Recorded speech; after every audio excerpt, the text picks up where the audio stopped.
अध्यक्ष महोदय जी, मैं पहली बार बोल रहा हूं, तो मुझे गुजारिश है आपसे कि मुझे पर्याप्त मौका दिया जाए। अध्यक्ष जी, आज बजट की चर्चा पर आपने जो मुझे बोलने का अवसर दिया है, उसके लिए आपका बहुत बहुत धन्यवाद है। सबसे पहले मैं अभिनंदन करता हूं हमारे माननीय प्रधानमंत्री श्री नरेंद्र मोदी जी का, जिन्होंने तीसरी बार इस देश का नेतृत्व करने का जो अवसर मिला है, उसके लिए मैं शुभकामना देता हूं। मैं अपने लोकसभा क्षेत्र जमुई की देवतुल्य जनता का भी आभार व्यक्त करता हूं, जिन्होंने मुझ पर पहली बार और हमारी पार्टी पर तीसरी बार अपना विश्वास व्यक्त किया है। मैं बड़े गर्व और जिम्मेदारी के साथ बजट पर अपनी पार्टी का जो रुख पक्ष रखने का मौका मिला है, उसके लिए मैं अपने राष्ट्रीय अध्यक्ष माननीय श्री चिराग पासवान जी को भी बहुत बहुत धन्यवाद देता हूं। अध्यक्ष जी, मैं बिहार से आता हूं, जो भगवान जैन, भगवान बुद्ध, माता सीता, गुरु गोविंद सिंह जी, आचार्य चाणक्य, जयप्रकाश नारायण जी, कर्पूरी ठाकुर जी और स्वर्गीय रामविलास पासवान जी की भूमि है। बिहार जो संस्कृति, कला और ज्ञान की नगरी थी, जहां अनेक महापुरुषों ने जन्म लिया है, वही बिहार हर स्तर पर आज के दिन चुनौतियों से लड़ रहा है। इसका कारण है पूर्व की केंद्र सरकारों का बिहार के साथ सौतेला व्यवहार। बिहार को मुख्य धारा से वंचित रखने का जो उनका षड्यंत्र था, जो कांग्रेस सरकार ने केंद्र में किया था, और फिर जंगल राज की सोच वाली आरजेडी की सरकार थी, उनके शासनों ने बिहार को कम से कम 2 दशक पीछे ढकेल दिया था। इस बात को मैं एक शायरी के माध्यम से आपको समझाना चाहता हूं कि ये मंजर भी देखा है तारीखों की नजरों ने, ये मंजर भी देखा है तारीख की नजरों ने, लम्हों ने खता की थी, सदियों ने सजा पाई है। उनकी गलतियों की कीमत आज पूरा बिहार भर रहा है, और उन्हीं गलतियों को अगर सुधार कर बिहार को विकास के पथ पर ले जाने का काम अगर इस बजट ने किया है, तो ये बहुत सराहनीय है। विपक्ष के साथी बहुत असहज महसूस करते हैं कि बिहार पर इतनी मेहरबानी क्यों की गई। मैं बताना चाहूँगा अध्यक्ष महोदय कि बिहार ने तो कभी प्रश्न नहीं किया कि बजट में अन्य केंद्र राज्य के सरकारों को क्या सौगात मिली।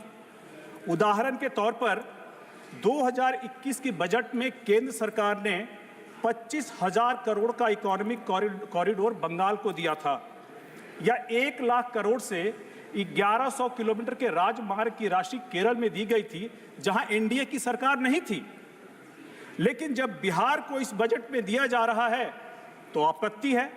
यह आपत्ति किस लिए, यह हमारी भी समझ से बाहर है। जो कमजोर राज्य होते हैं उनके ऊपर विशेष ध्यान देने की जरूरत है। एक बिहारी होने के नाते मुझे लगता है कि यह बजट एक समावेशी बजट है, न्यायोचित बजट है, बिहार के परिप्रेक्ष्य में न्याय संगत बजट है, और इसकी जरूरत बिहार को आज कई दशकों से थी। बिहार एक पिछड़ा राज्य है। हमें उलाहना दिया जाता है हर बार अध्यक्ष महोदय कि बिहार एक पिछड़ा राज्य है, लेकिन ऐसे पिछड़े राज्य को आगे लाने के लिए विकास की राह में अगर इस तरह के प्रयास हो रहे हैं, तो ये बहुत सराहनीय योगदान है। क्या आप नहीं चाहेंगे कि बिहार भी विकसित हो, बिहार के लोगों को भी बेहतर सुविधाएं मिले? यह बजट न केवल विकसित भारत की सोच को आगे ले जाने का काम करता है, बल्कि हमारी पार्टी और हमारे राष्ट्रीय अध्यक्ष माननीय श्री चिराग पासवान जी के विकसित बिहार बनाने की सोच, बिहार फर्स्ट, बिहारी फर्स्ट को साकार करने की तरफ एक सकारात्मक कदम है। उस सोच को धरातल पर उतारने का पहल भी है। मैं नरेंद्र मोदी जी और वित्त मंत्री जी का धन्यवाद देता हूं कि आज उन्होंने जो बिहार को इस बजट में प्राथमिकता दी है, जिस बिहार फर्स्ट, बिहारी फर्स्ट की सोच जिसकी हम बात करते हैं, उसका अंश इस बजट में हमें दिख रहा है। अब बिहार में हमें गंगा माता के साथ विकास की गंगा भी बहेगी, क्योंकि केंद्र सरकार ने बिहार के साथ न्याय किया है। बिहार को उसका जो लंबे समय से पेंडिंग था, वो अधिकार दिया है। बिहार की जनता ने जो आशीर्वाद 2024 में माननीय प्रधानमंत्री जी को दिया था, उस भरोसे पर वो पहले बजट में ही खरे उतरे हैं। मोदी जी ने हमेशा बिहार के विकास की चिंता की है और विश्व पटल पर बिहार को सम्मान दिया है, जो उन्होंने जब G20 समिट में नालंदा विश्वविद्यालय का चित्र पूरे विश्व में देखा गया था। अध्यक्ष जी, बिहार के साथ सामाजिक न्याय एनडीए की सरकार ने किया जब स्वर्गीय कर्पूरी ठाकुर जी को भारत रत्न दिया गया और इस बजट के माध्यम से हमें आर्थिक न्याय दिया गया। बिहार को विकसित भारत का एक विभिन्न अंग बनाया गया है और जिसमें सरकार ने जो पूर्वोदय योजना की घोषणा की है, जिससे बिहार के ऑलराउंड डेवलपमेंट के लिए human resource development, infrastructure, generation of economic opportunities के माध्यम से बिहार को प्रगति के पथ पर ले जाएंगे। क्या क्या फायदे हैं अध्यक्ष जी, मैं और भी आगे जाऊंगा, लेकिन मैं आपको समय में थोड़ा पीछे ले जाना चाहूँगा।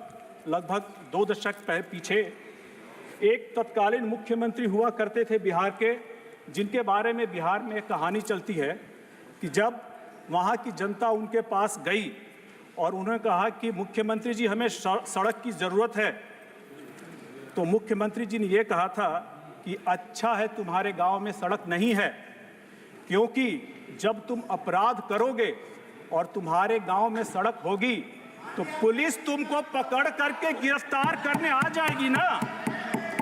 और अगर रोड होगा ही नहीं तो पुलिस तुम्हें गिरफ्तार करने कैसे आएगी। जिस प्रदेश में अध्यक्ष जी जिस प्रदेश में बेसिक इंफ्रास्ट्रक्चर को लेकर के यह सोच थी, अब वहां पे इस बजट में एक्सप्रेसवे दौड़ेंगे, गंगा नदी पे नए पुल बनेंगे। कहां थे सवाल करने वाले? जिस वक्त हमें एक्सप्रेसवे की जरूरत थी, कहां थे सवाल करने वाले? ऐसे बेहतर एक्सप्रेसवे से बिहार की अर्थव्यवस्था को भी देश के बाकी हिस्सों से जोड़ा जाएगा, व्यापार सुगम बनेगा, रोजगार के अवसर बनेंगे और आर्थिक विकास को बढ़ावा देगा, जो कि हमारा बिहारी फर्स्ट के सोच को भी साकार करता है। अध्यक्ष जी, इस बजट के माध्यम से 26,000 करोड़ के रोड कनेक्टिविटी प्रोजेक्ट्स की घोषणा के लिए मैं सरकार को कोटि धन्यवाद देता हूं। इस बजट में पटना से पूर्णिया का एक्सप्रेसवे, बक्सर से भागलपुर का एक्सप्रेसवे, बोधगया, राजगीर, वैशाली और दरभंगा स्पर्श से जो जोड़ा जाएगा और जो एडिशनल 2 लेन का ब्रिज गंगा नदी में बनेगा, वो शामिल है और ये एक बहुत ही सराहनीय कदम है। माननीय अध्यक्ष महोदय, मैं फिर कुछ ऐसा कहने वाला हूं जहां थोड़ी सी आपत्ति आएगी। मेरे लोकसभा क्षेत्र जमुई में चुनाव के वक्त जो जंगल राज की सोच वाली जो विपक्षी थे, उन्होंने मुझे बार बार बाहरी बोला ये तो बाहरी है। ऐसे में सवाल उठता है अध्यक्ष महोदय कि बिहारियों को बाहरी किसने बनाया? कौन उनको तिरस्कृत होने के लिए, बिहार से बाहर जाने के लिए मजबूर कर दिया? चाहे वो नौकरी हो, चाहे वो शिक्षा हो, या फिर जान माल की हिफाजत हो, बताएं। अध्यक्ष महोदय, दशकों बाद ऐसा बजट आया है जिसमें रोजगार के जो अपार अवसर बनेंगे, चाहे वह रोजगार के लिए प्रधानमंत्री जी के 5 योजनाओं का पैकेज के माध्यम से हो, नए इंफ्रास्ट्रक्चर प्रोजेक्ट के माध्यम से हो, जैसे कि 2400 मेगावाट का नया पावर प्लांट हो, बिहार में एक्सप्रेसवे के प्रोजेक्ट हो, नए एयरपोर्ट हो, खेल कूद का इंफ्रास्ट्रक्चर लगाने की बात हो, तो यह उम्मीद जगती है कि अब हम बिहारी भी वापस बिहार जाने के बारे में सोच सकते हैं, ताकि हम बिहारी ही कहलाएं, बाहरी नहीं कहलाएं। सरकार पावर प्रोजेक्ट्स के लिए जो 21,400 करोड़ की लागत से नया पावर प्लांट पीरपैंती में जो बनाया जाएगा, जो नए एयरपोर्ट, मेडिकल कॉलेज बनाए जाएंगे, जो स्पोर्ट्स के इंफ्रास्ट्रक्चर बनाएंगे और जो केंद्र सरकार ने सौगात दी है और एडिशनल एलोकेशन को जो सपोर्ट मिलेगा कैपिटल इन्वेस्टमेंट से, उसकी भी हम बहुत बहुत स्वागत करते हैं। बिहार जैसे राज्य में विकास के लिए अधिक बजट की जरूरत है, जिसके लिए बिहार सरकार द्वारा external assistance from multilateral development banks को भी प्राथमिकता दी जाएगी। Sir, the data shows that Bihar alone accounts for 17.2% of the flood-prone areas in India. In recent decades, the flood intensity has increased, and so has the extent of flood-prone areas. अध्यक्ष महोदय, बिहार में बाढ़ और सुखाड़ का एक ऐसा चोली दामन का साथ है जो हमारे नियंत्रण में न होते हुए भी एक बहुत बड़ा अभिशाप बना हुआ है। ऐसे में बाढ़ नियंत्रण और सिंचाई परियोजनाओं के लिए जो 11,500 रुपये का आवंटन किया गया है, एक बहुत ही हमारे लिए राहत भरा कदम है, जो कोसी, मेची, राजलिंग और अन्य सिंचाई परियोजनाएं हमारे किसानों की आजीविका की सुरक्षा और कृषि स्थिरता सुनिश्चित करने के लिए बहुत ही महत्वपूर्ण है। मैं विशेष अभिनंदन करता हूं सरकार का, क्योंकि उन्होंने बाढ़ के विषय में एक निर्णायक कदम लिया है। और वित्त मंत्री जी ने भाषण में यह भी बताया कि किस प्रकार बिहार में बाढ़ नेपाल के कारण आती है और बिहार को एक्सेलरेटेड इरिगेशन बेनिफिट प्रोग्राम के माध्यम से जो 11,500 करोड़ का आवंटन जो दिया जाएगा, जिससे कोची मेकी इंटरस्टेट लिंक और 20 ऐसी ongoing and the new schemes including barrages, river pollution abatement and the irrigation projects के लिए दिए जाएंगे। इसके अलावा मुझे थोड़ा एक अतिरिक्त समय दिया जाए। इसके अतिरिक्त सर्वे और इरिगेशन को कोसी रिलेटेड फ्लड मिटिगेशन और इरिगेशन प्रोजेक्ट्स के लिए भी हम उसमें लिए गए हैं। बाढ़ के कारण बिहार में सिर्फ जान और माल का नुकसान ही नहीं होता अध्यक्ष महोदय, रेवेन्यू का भी लॉस होता है, क्योंकि जो बजट प्रदेश के विकास कार्यों में प्रयोग हो सकता है, उसका प्रयोग सरकार मुआवजा देने में करती है। फ्लड कंट्रोलिंग और इंटरलिंकिंग के माध्यम से न सिर्फ बाढ़ नियंत्रण में मदद मिलेगी, बल्कि हम विकास कार्यों के लिए बेहतर फिस्कल मैनेजमेंट में ही कर सकेंगे। अध्यक्ष महोदय, हमारा बिहार जो तत्कालीन मुख्यमंत्री के राज में जंगल राज, संगठित अपराध के लिए जाने जाते थे, अब पर्यटन के मामले में विष्णुपद मंदिर और महाबोधि मंदिर के धार्मिक पर्यटन के लिए जाने जाएंगे। राजगीर और नालंदा की सांस्कृतिक विरासत को संरक्षित और किया जाएगा और उसको बढ़ावा दिया जाएगा, जिससे न सिर्फ आर्थिक विकास को बढ़ावा मिलेगा, बल्कि पर्यटन को लेकर के हमारी पार्टी की सोच बिहार फर्स्ट, बिहारी फर्स्ट को भी साकार करने का काम किया जाएगा। Please conclude sir. सर, थोड़ा समय और। बिहार राज्य में भारत की गौरवशाली संस्कृति को दर्शाने वाले कई स्थान हैं, लेकिन पूर्व की किसी भी सरकार ने बिहार में पर्यटन को प्रमोट करने की बात नहीं की। मुझे गर्व है कि सरकार विकास और विरासत दोनों को साथ में लेकर के चल रही है। इस बजट में बिहार के लिए हर क्षेत्र में घोषणा करके सरकार ने यह सिद्ध कर दिया है कि इंडिया जैसे फेडरल स्ट्रक्चर वाली कंट्री में प्रिंसिपल्स ऑफ इक्वालिटी और जस्टिस भी शामिल है, और बिहार की अपेक्षा जो इतने दिनों से की गई थी, उन सपनों को पूरा किया गया है मोदी सरकार में। विपक्ष के साथी पूछते हैं कि बिहार में का बा, तो मैं उनको बताना चाहूँगा अध्यक्ष महोदय कि बिहार में अब बहार बा, बढ़त रोजगार आ व्यापार बा, विकसित होत जमुई, हाजीपुर, समस्तीपुर और कटिहार बा।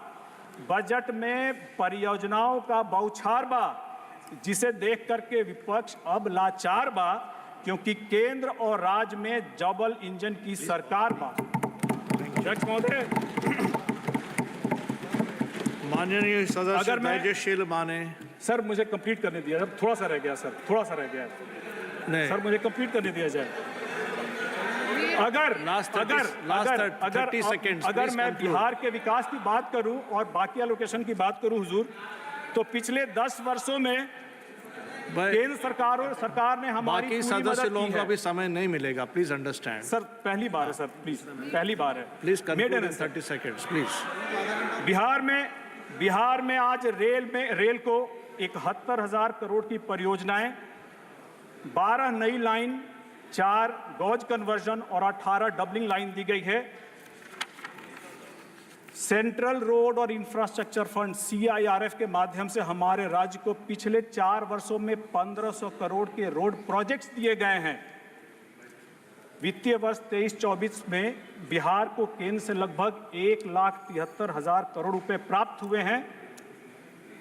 और अगर मैं बिहार में पिछले 10 वर्षों में नए मेडिकल कॉलेज की बात करूं तो 8 नए मेडिकल कॉलेज शुरू किए गए हैं। धन्यवाद महोदय, इसमें मैं एक व्यक्तिगत एक्सपीरियंस साझा करना चाहूंगा आपके साथ कि 250 करोड़ की लागत से मेरे लोकसभा क्षेत्र जमुई के लिए एक मेडिकल कॉलेज की स्वीकृति की गई थी। धैर्यशील माने जी। आजादी के इतने वर्षों बाद भी जमुई में एक मेडिकल कॉलेज नहीं था, जो इतने वर्षों बाद अब जाकर के जो एक आकांक्षी जिला है वहां हुआ है अभी। हुजूर, धन्यवाद अध्यक्ष महोदय। लास्ट में एक पैराग्राफ और सर, लास्ट 3 बार मैं उनका नाम बुला चुका हूँ, 3 बार बुला चुका हूँ मैं। No thank you sir last sir. नहीं please, I will give you one more chance again. Dhairyasheel Mane ji please. धन्यवाद अध्यक्ष महोदय।